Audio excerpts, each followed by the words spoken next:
Oggi siamo qui perché si conclude parte di un viaggio. Sherazad, la mia vita appesa ad una storia, è un progetto di teatro di cittadinanza, nato grazie alla complicità col Teatro Stabile del Veneto Carlo Goldoni. C'è qui Jacqueline Gallo e Gaia, è parte dello staff del teatro.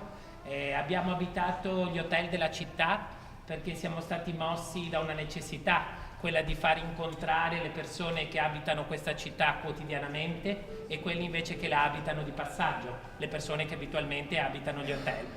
Le persone che vedrete in scena non sono degli attori, sono dei cittadini che hanno deciso di fare casa al Teatro Goldoni e di partecipare a questa avventura. Siamo stati all'Hotel Luna Baglioni, siamo stati all'Hotel Flora, siamo stati all'Hotel Sant'Antonin col gruppo Over 70, vedo che c'è una delegazione delle Over, le ringrazio per essere qui.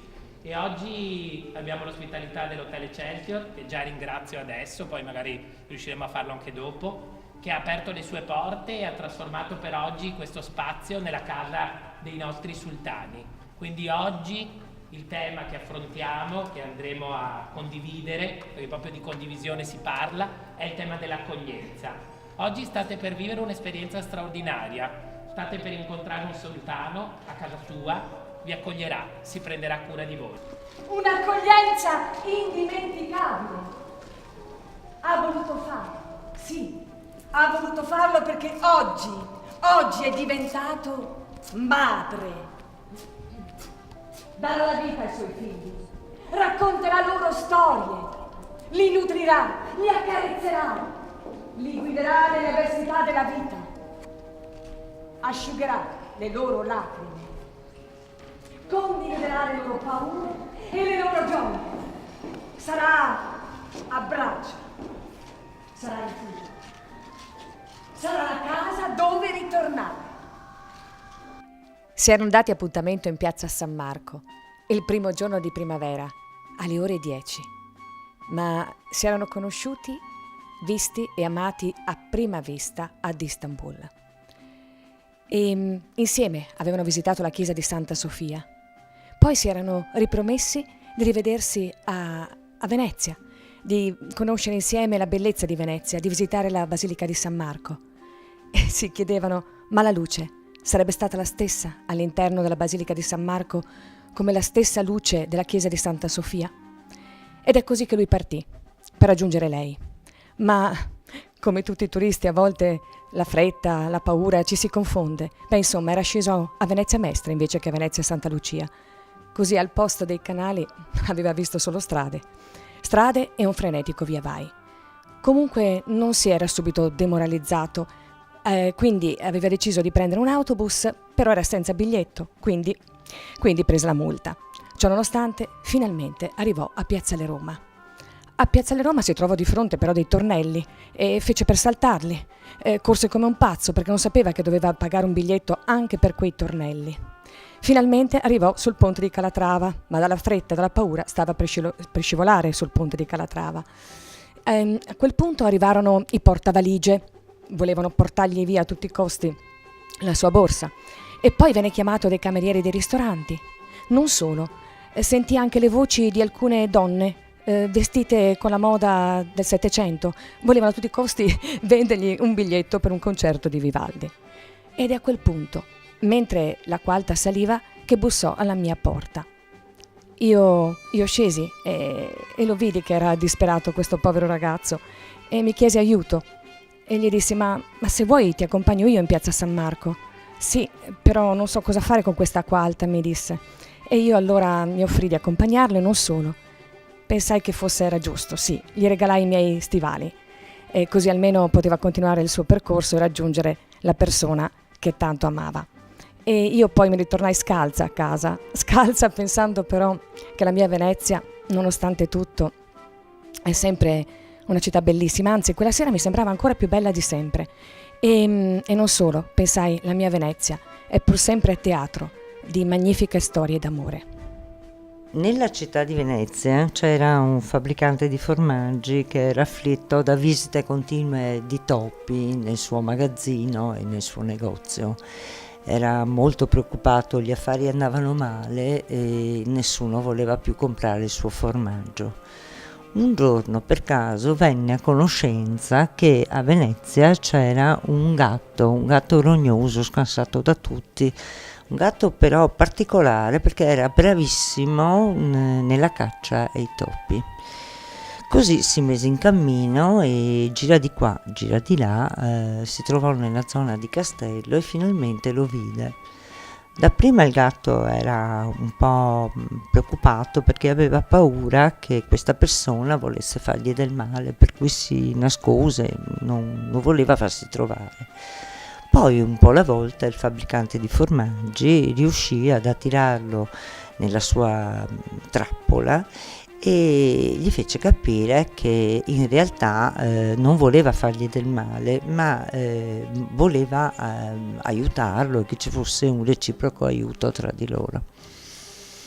Il gatto si lasciò convincere dalle buone maniere del fabbricante di formaggi, si lasciò prendere e se lo portò, il fabbricante di formaggi se lo portò a casa.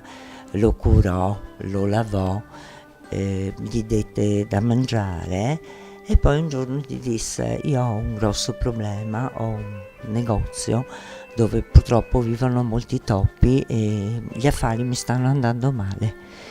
Il gatto, felicissimo, si fece portare in questo negozio, magazzino, e si dette alla pazza gioia. Era la sua gioia uccidere i topi, farli scappare.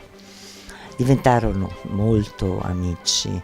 Il fabbricante di formaggi riprese ad avere una buonissima attività e il gatto si sentì fiero del suo lavoro e amato. La morale di questa storia è che ogni essere vivente è necessario all'armonia dell'universo. L'altra notte, nel silenzio, ho sentito bussare violentemente alla porta.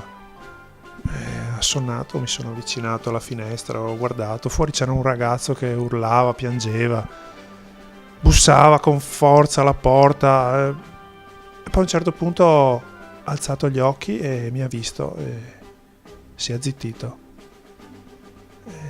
si è calmato e ci siamo proprio guardati e c'è stato un attimo di silenzio finché si è appoggiato la mano sul cuore e mi ha detto: la prego, mi apra, ho un peso sul cuore fortissimo, ho bisogno di aiuto, per favore mi apra. Al momento ero un po' titubante, però mi sono fidato e ho deciso di accoglierlo. Allora sono sceso, gli ho aperto la porta, l'ho fatto entrare, gli ho preparato un caffè e mi sono messo in ascolto. Mi guarda e ricomincia a piangere: mi faccio schifo, non riesco più a guardarmi allo specchio. E ho detto: cos'è successo? Ma calmati. E allora ha cominciato il suo racconto. Mi ha detto che l'altra notte, la sera prima, ha ricevuto una telefonata da una sua amica americana che gli stava dicendo che la stavano violentando e lui non ci ha creduto. Sta ragazza, sì, è anche una ragazza solare, una burlona, così. Lui pensava scherzasse, chissà cosa. Però gli ha detto addirittura: non ho la macchina, sto giocando alla Play. Non ha neanche pensato di verificare, non so, chiamare la questura, qualcosa.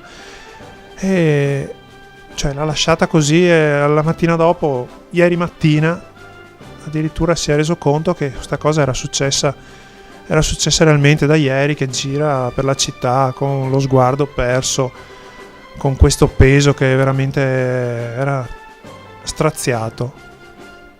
E l'ho guardato, gli ho preso le mani e gli ho detto: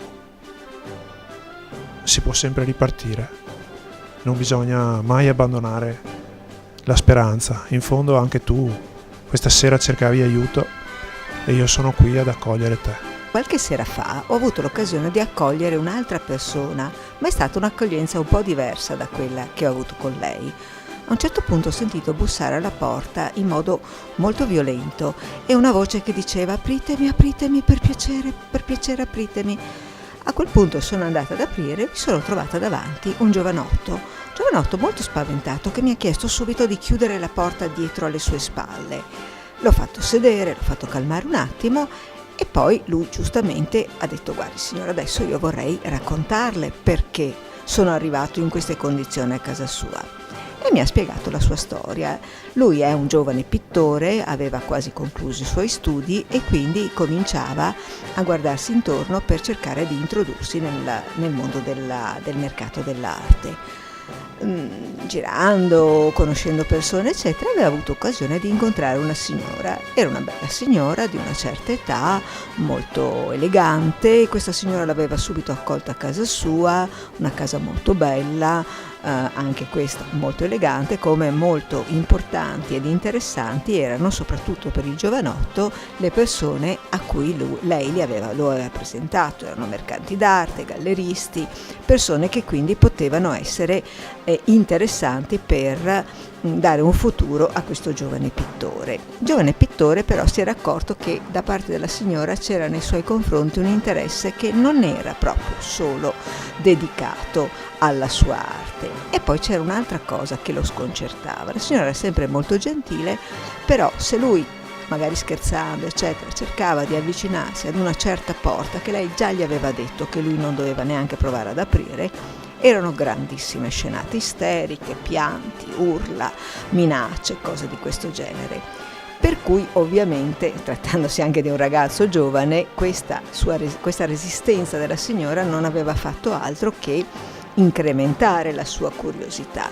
Tant'è che un giorno, una sera in cui la signora era fuori con gli amici, lui non aveva visto l'ora di impossessarsi della chiave, che sapeva dove fosse nascosta, di questa porta e provare ad aprirla.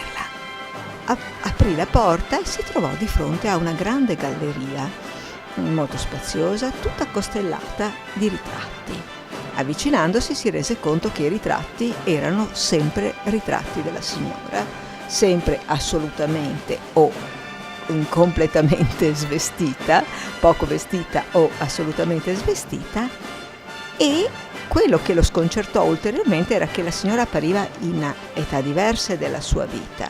Avvicinandosi, guardando le firme dove c'erano dei quadri, si accorse che erano tutti degli artisti di cui lui, o per contatto diretto nei suoi viaggi a New York, a Parigi eccetera, o per sentito dire, aveva sentito parlare come di grandi promesse, ma confrontando i nomi e le date anche di realizzazione dei quadri si rese conto che questi pittori avevano tutta una caratteristica in comune: erano tutti scomparsi dalla circolazione grosso modo nel periodo a cui datavano i ritratti della signora. Giovanotto fece 2 più 2, l'interesse della signora nei suoi confronti, questa galleria segreta, e prese una fuga pazzesca giù per le scale, incrociando fra l'altro la signora che rientrava, che ovviamente, scoperto che lui aveva avuto accesso alla galleria, fece l'ennesima scena isterica, condita anche dall'aizzargli contro i cani ed i domestici, che lo inseguirono per un certo tratto finché lui non raggiunse appunto la mia porta, e quindi mi chiese di nuovo, sempre concitatamente, di chiuderla e di essere sicura che fosse ben serrata. La morale di questa storia è che se una ricca signora ti offre qualcosa gratuitamente è perché la merce sei tu.